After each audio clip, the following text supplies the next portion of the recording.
지안, 편안함에 이르다. 가사 전문 변호사가 운영하는 가사법률 플랫폼입니다.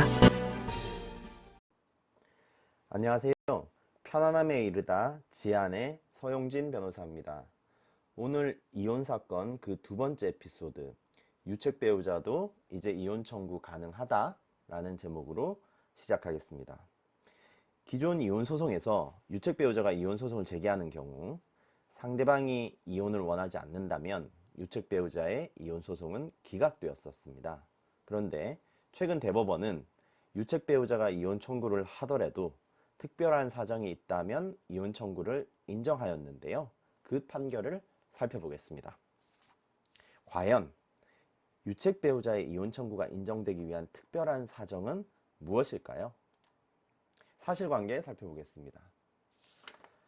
남편과 아내, 남편이 원고고요. 아내가 피고입니다. 2013년 3월에 혼인을 하고 그 사이에 딸이 한 명 있습니다.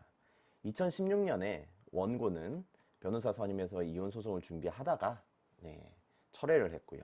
2019년 5월에 원고는 집을 나간 후 이혼 소송을 제기를 합니다. 자, 이에 대해서 피고는 이 이혼에 반대를 했고요.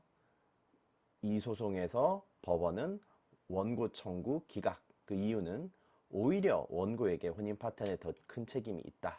유책 배우자의 이혼 청구는 인정되지 않는다라는 이유로 원고 청구 기각했습니다. 그 이후에 원고는 이 부양료와 양육비 지급을 중단을 하게 되었고요.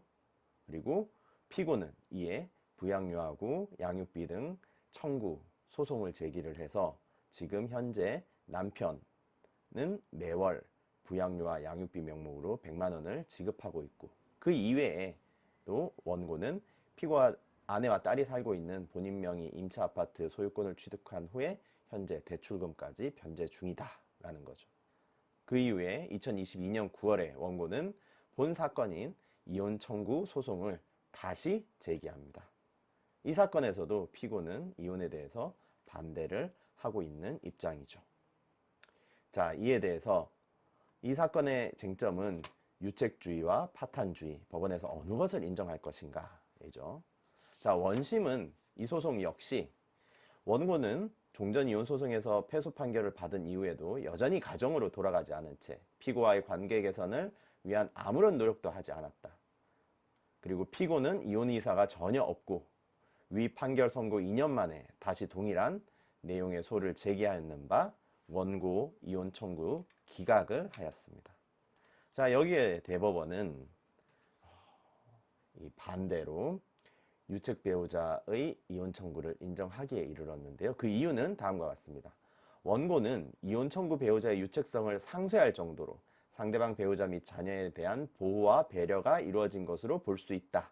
아까 부양료와 이 양육비도 계속 지급을 했고, 그리고 이 아파트, 원래 임차였던 아파트를 구입을 해서 그 공간에서 거주를 하면서 대출금도 변제를 하고 있다라는 거죠.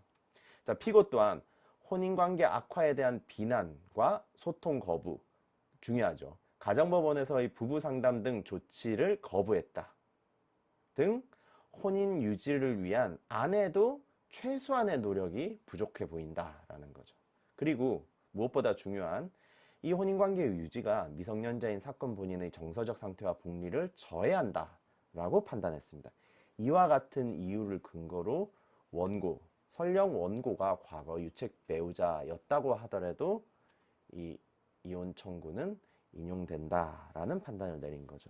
그래서 이혼 청구 배우자의 유책성을 상쇄할 정도로 상대방 배우자 및 자녀에 대한 보호와 배려가 이루어진 경우, 그리고 세월의 경과에 따라 당시 현저했던 유책 배우자의 유책성과 상대방 배우자가 받은 정신적 고통이 약화되어 쌍방의 책임의 경중을 엄밀히 따지는 것이 더 이상 무의미할 정도에 이르게 되었다면 배우자의 이혼 청구는 예외적으로 허용될 수 있다라고 판단을 내린 거죠.